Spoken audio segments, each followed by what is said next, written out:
benda yang sama. Diorang akan cerita benda yang sama. Breakout, pullback, entry lah apa benda kan. Break apa tu, retest kat base lah apa semua, ataupun ada impulse apa ni, ada motif wave lah, ada korektif lah apa, semua benda-benda yang sama benda-benda yang sama, semua similar.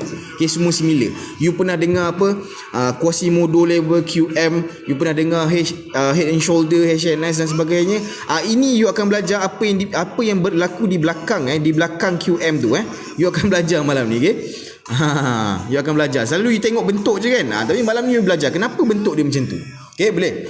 So breakout theory ni dia menerangkan tentang fasa market. Okay, dia menerangkan tentang fasa market. Ingat okay, dia menerangkan tentang fasa market. Dia kata okay, apabila berlaku breakout, okay, akan berlaku pullback dan kemudiannya dia akan bersambung trending. Okay, itu bahagian yang pertama. Okay, selepas tu dia state lagi selagi tidak berlaku breakout baru. Itu nanti saya terangkan kemudian. Okay, tapi kita sekarang nak cerita part 1 dulu. Kita nak cerita part 1 dulu. Dia menceritakan tentang 3 fasa dalam market. 3 fasa dalam market. So fasa yang pertama adalah fasa breakout. Okay, fasa breakout ni apa? Kat mana dia breakout? Siapa yang dia breakout? Okay, siapa? Kita nak tengok. Macam saya selalu cakap, okay, kita cuma akan bercerita tentang structure saja. Benda lain saya tak cerita. Benda lain saya tak cerita. Okay, so apa yang dimaksudkan dengan breakout? Apa yang dimaksudkan dengan breakout? Okay, adalah structure yang kita dah cerita sehari dua ni. Okay, breakout pada strong support atau strong resistance. Okay, dalam kes ni kita breakout pada strong resistance. Okay, strong resistance. Okay, breakout itu yang kita maksudkan. Breakout ini bermaksud structure. Breakout ini bermaksud structure. Apabila berlaku structure, apabila berlaku breakout, okay, breakout ni kan syarat nak jadi structure, betul? Dia perlu ada level dan dia perlu ada action, betul? Okay, so breakout ini adalah structure. Okay, bila berlaku structure, bila berlaku breakout pada strong resistance ataupun strong support, okay, akan berlaku pullback. Okay, akan berlaku pullback. Pullback dia ke mana? Ingat, kita dah belajar dah semalam market structure. Kita dah belajar market structure. Kalau dia nak pullback, dia pullback ke mana? Dia akan pullback ke support yang menyebabkan dia breakout. Okay? Dia akan pullback ke punca action itu. Punca breakout. Okay? Kalau support dia kat bawah, support yang memecahkan dia di kat bawah, dia akan pullback balik ke bawah ni. Ingat. Okay? Kalau support ni ada kat tengah, tengah ni yang memecahkan, dia akan pullback ke tengah. Okay? Kalau dia support dia ada dekat atas, dia akan pullback ke atas saja. Itu yang orang sebut resistance become support. Okay? Itu yang kata resistance become support. Bukannya dia pecah, dia terus jadi resistance become support. Tidak. Okay? Tidak. RBS tu terjadi ada condition dia. Tidak semua resistance pecah dia terus jadi support. Jangan faham macam tu. Kalau awak faham macam tu, insya-Allah awak akan selalu kena cedok. Okay? Jangan faham macam tu. Okay, dia akan pullback ke tempat punca dia breakout. Okay, itu dia punya general rule dia. Okay, dia akan pullback. Okay, dia akan pullback selagi tidak berlaku breakout baru, selagi tidak berlaku structure baru, dia akan pullback. Ingat tu dia akan pullback. Berapa kali dah aku ulang ni? Rasa dah 6 kali. Okay, tapi saya ulang kali ke-7. Okay, bila berlaku breakout, dia akan pullback ke support yang menyebabkan dia breakout. Okay, boleh? Okay, itu fasa yang kedua. Okay, fasa yang ketiga, bila selepas berlaku pullback, bila selesai pullback, dia akan bersambung trending. Okay, dia akan bersambung trending. Trending ke mana? Okay, kalau pecah resistance, kalau jadi structure buy, okay, arah nak ke mana? Arah mestilah nak naik, betul? Dia nak buat uptrend, dia nak naik ke atas. Okay, selepas pullback dia akan ikut trend. Okay, dia akan trending, dia akan buat satu pergerakan. Okay, ini adalah pergerakan yang besar. Okay, ini adalah pergerakan yang besar dan dia akan pergi lagi jauh tinggi daripada resistance yang ini.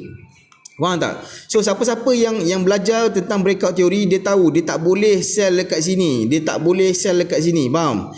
Dekat sini ramai sifu signal bagi sell. Dia kata resistance ini kuat, ada apa? Ada second movement lah, ada apalah kan. Tidak. Tidak. Awak kena faham, ini adalah fasa market. Ini cara market bergerak. Bukan saya kata, bukan cifu-cifu kata, ini cara dia. Faham? Jangan lawan, okay? Dia nak trending, dia akan pergi lagi tinggi dari resistance ini. Okay? Tak percaya, awak cuba cari structure, okay? Awak tengok dia pullback, awak tengok dia trending. Dia pergi jauh ataupun tidak. Okey. Faham tak? Jangan sell kat sini awak akan nampak satu resistor yang kau-kau, awak nampak apa resistor daily lah, H4 lah dan sebagainya. Awak nak cuba sell, awak kata makin tinggi time frame makin kuat. Tidak, bukan macam tu nak pakai SNR, bukan. Okey, jangan sell kat sini sebab dia nak trending. Okey. So ada 3 fasa. Fasa breakout. Okay, breakout ni maksudnya fasa dia buat structure. Dan selalu kata bila structure terjadi, okay, akan terbit setup dia. Faham? So sekarang ni bila breakout dia jadi satu structure. Okay, breakout itu fasa yang pertama. Fasa dia buat structure. Okay, bila dah breakout dia akan pull back.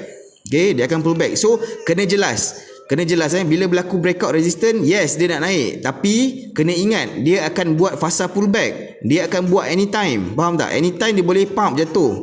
Dia jatuh sebab apa? Sebab dia nak pullback. Okey, dan pullback ini kalau berjaya baru akan trending, Kalau pullback ini tak berjaya, kalau pullback ini tak berjaya, dia akan terus pecah. Okey, dia akan terus pecah. Dan dia akan terus pecah kalau dia pecah ni janganlah cari support-support kat bawah. Kita kan dah setuju tadi. SNR itu bersifat individu. SNR itu bersifat individu. Nampak ni? Kalau dia pecah, jangan buy kat support-support yang bawah ni. Kalau dia pecah, masa pullback dia tak berjaya, dia terus pecah. Jangan buy kat support-support ini. Ini orang lain punya. Ini bini orang, bukan bini dia. Ingat. Jangan pakai support-support ini. Tunggu dia buat structure baru ataupun dia buat breakout baru. Faham? Okey, itu fasa pullback. Dia akan pullback ke support yang menyebabkan dia breakout. Okey, kena ingat benda tu. So fasa ini dengar cakap saya fasa ini awak kena lawan trend. Awak wajib lawan trend. Faham? Kalau awak nak dapat setup ni lah. Okey. Kecuali kalau awak jenis dia pecah, awak nak buy, awak buy. Awak tak kisah floating kan. Terpulang lah kalau awak nak floating buy kan, awak layer sepanjang-panjang ni awak nak buy. Okey, kalau berjaya okeylah dia naik. Kalau tak berjaya dia akan pecah. Itu jam awak bye-bye. Ini awak kena lawan trend bang. Awak kena tahu fasa ini fasa awak lawan trend. Okey, nanti ada orang marah saya, mana kau belajar lawan trend? Tak apa, biarkan dia. Tapi saya kata lawan trend. Awak nak ikut, awak ikut. Tapi saya dah pakai benda ni dah lama dah. So awak kena faham fasa ni akan berlaku. Okey, awak kena detect benda ni akan berlaku, awak kena detect dan awak kena lawan trend. Kena lawan trend, maksudnya awak kena ke bawah. Okey, bila dah selesai pullback ni, dah selesai, awak dapat detect dia akan naik, kat sini kita akan ikut semula trend. Ingat. Kita akan ikut semula. Okey, sebab trending ni dia akan pergi jauh. Nampak? Okey, dia akan pergi jauh. Faham Boleh itu 3 fasa yang awak kena jelas. Kalau awak tak jelas benda ni, awak akan sell di resistor yang salah, awak akan buy di support yang salah. Ingat tu. Faham? Boleh? Setakat ni saya nak baca soalan. Kalau ada soalan tanya sekarang. Saya tak nak tengok chat. Sekarang ni saya tak nak tengok chat. Sebab malam ni saya nak fokus untuk kelas dulu. Sebab nanti kalau saya dah entry, saya dah ajak korang entry macam semalam. Semalam memanglah Juna, memanglah kita win. Tapi kita tak belajar. So maksudnya itu masih loss. Masih loss. Kita bazir masa kita. Patut masa kita guna untuk belajar. Jangan ajar cikgu tidur larut. Betul saya tak nak korang tidur lambat.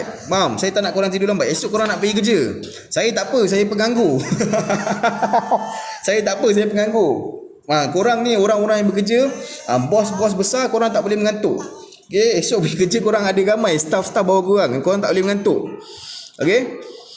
Al-Habib, Waalaikumsalam. Betul, sampai pening soal breakout. Macam mana nak tengok pullback tu, sampai time frame mana nak tengok? Time frame nanti sekejap. Kita nak cerita pasal fasa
kat time frame H4, lepas tu entry time frame M15 ni, M5.